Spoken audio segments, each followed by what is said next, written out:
Yeah, so, hello, I'm gonna tell one of my ghost experiences I had, and it really frightened me. I was frightened for about probably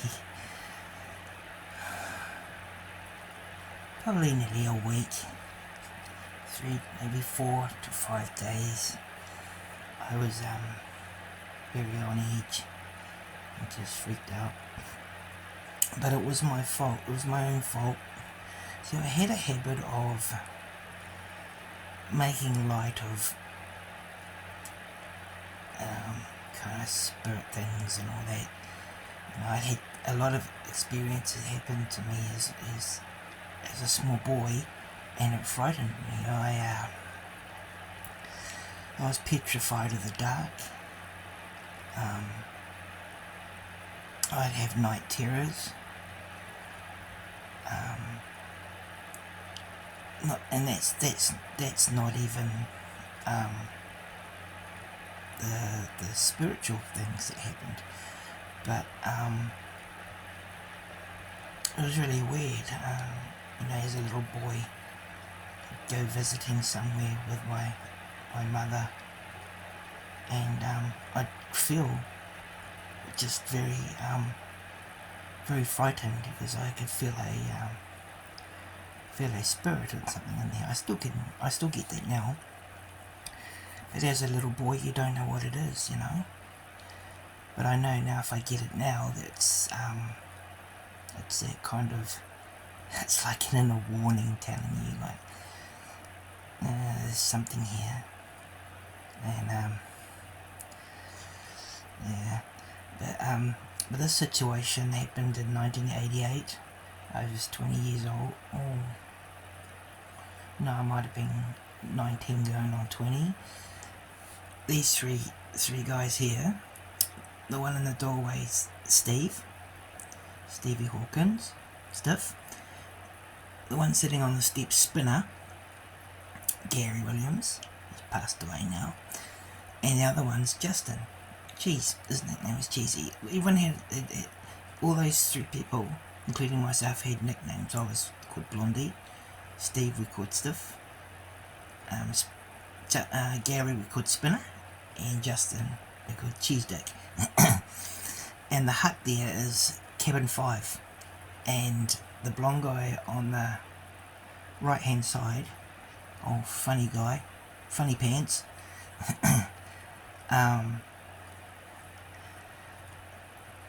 was my hut mate, hut friend.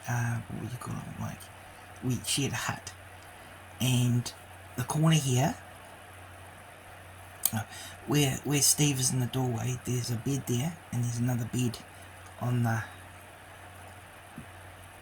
other side where the wall is. Yeah. And interesting, we had the boss spoke about during the earlier, and it was it have been? No, I think it might have been early '88 when we come back from our holidays. The ranger and our boss had talked about someone had passed away in one of the huts, and he was in there for like about a week before he was found. And the hut was, so we went and had a sniff around the hut, not literally, but had a look around the hut, and it was all locked and all that kind of thing. And it was a yellow type of colour, yellow, and it had a brown door. They were all different colours. Like, there's the blue one over there, not far from where cheese is. That was number 6, if I remember, and that was Charlie's hut. And he loved his AC/DC, so we got a dose of AC/DC most of the time, which was pretty cool. Having sounds was very important out there. We never had it in the beginning. There was no music, nothing, no TV, anything. It was pretty ratchet, but it was okay. And and we heard about it, and we were like, pretty curious, interested. And then all of a sudden, the story went cold. Like, our boss and the rangers pretty much said, nah, it was just a joke, we're just having you all on. And at that same time, there was supposed to be some other younger people coming to stay in the camp. So we kind of, I kind of thought, okay, they're trying to pour water on the story so we don't go in, because one of those people are probably going to be in that room, in that hut. I can't remember what number it was, damn it all. It might have been 12 or something, or 11. But, and nothing was said for a while, and then we were in the truck coming around, and the boss pulled up outside, not from the hut, and he said someone's broken into their hut, and he was really quite angry because they hadn't been blessed. When there's someone passes away in a place, I'll come in and I'll do a blessing, just to make sure that there's nothing spiritual left or anything like that, to cleanse it, give it a new feeling, and he was really annoyed. He said that it hasn't even been blessed and someone's broken into it. So a couple of the guys in the camp had snuck in and had a look around. So of course the door was open, and because it obviously broken the lock and all that, and we all started going in there and just looking around and having a, and this was kind of a little bit later. Those other people never ended up coming to camp, and we'd all walk around, have a look, and we were quite really intrigued, thinking, quite spooked out and all that kind of thing, and it's very interesting. And I thought I'd be my usual stupid self. I bought this on myself, and I would, every time I was by that hut, we went and then have a walk around. When we came out, I'd kick the side of the hut,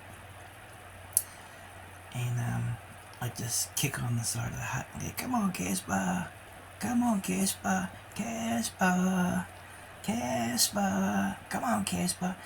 I'd always do this every time I'd pass the hut or be near it and all that.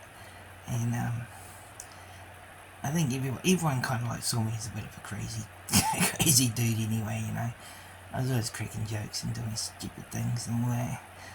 I'm very different now. I've plunged myself into the world of spiritual things, so having little spiritual, and I say, you ain't got time to be making up stupid little jokes anymore. You've got real little spirits you got to care for. And so I just carried on for a little while doing this, and Justin and I would we used to kind of annoy each other.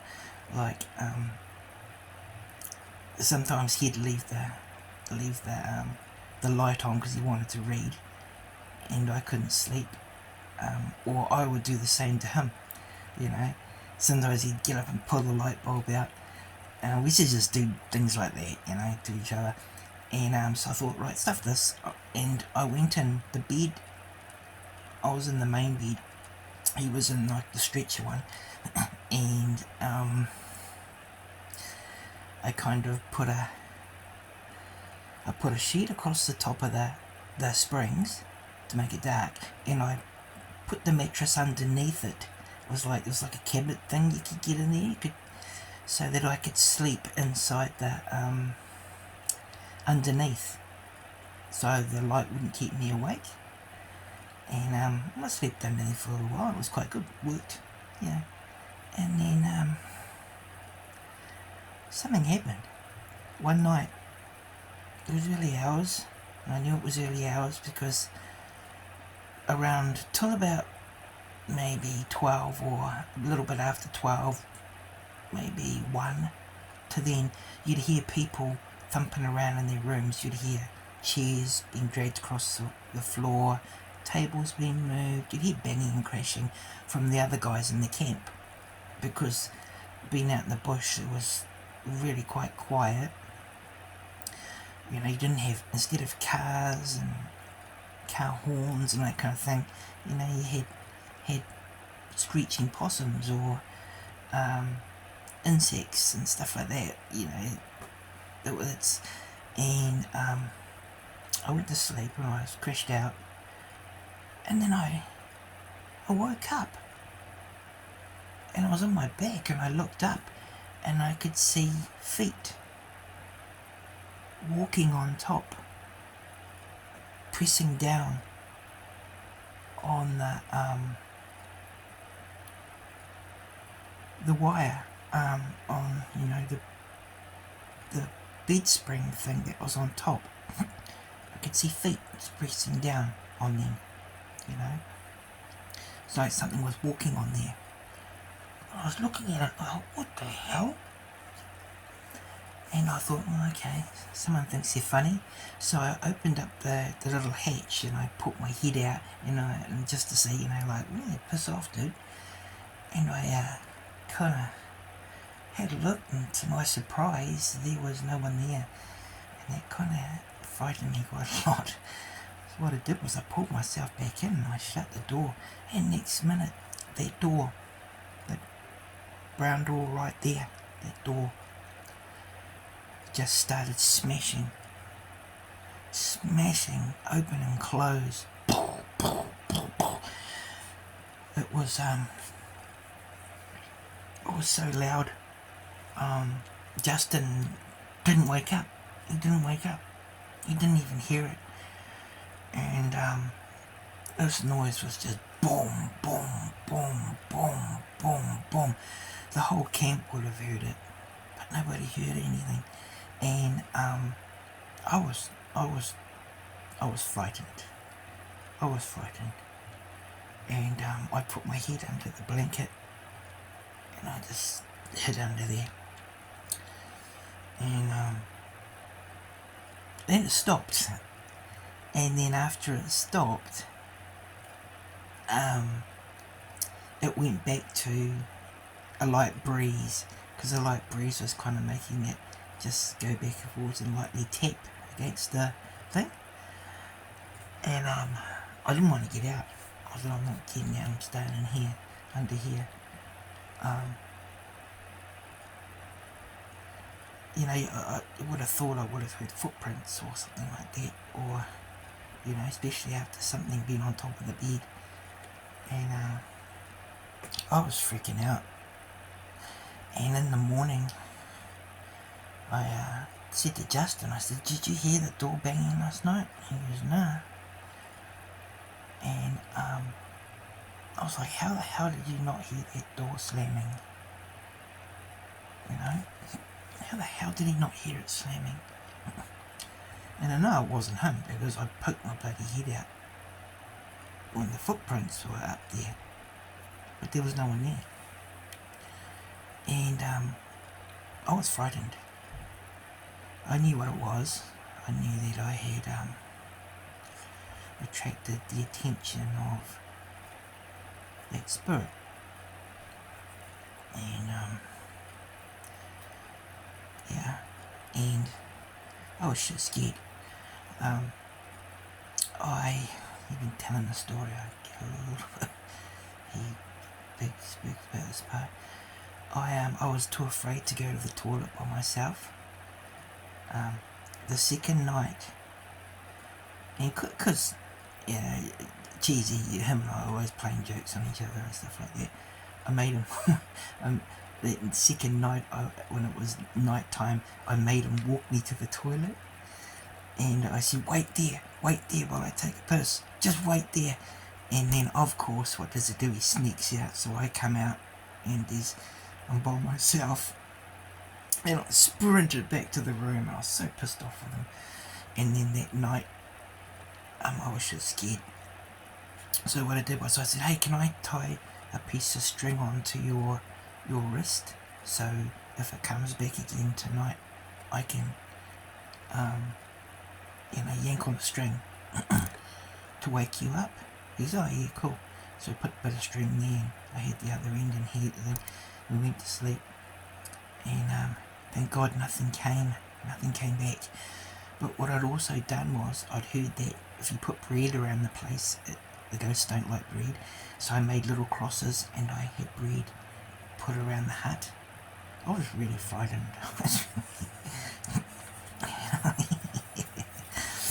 You know.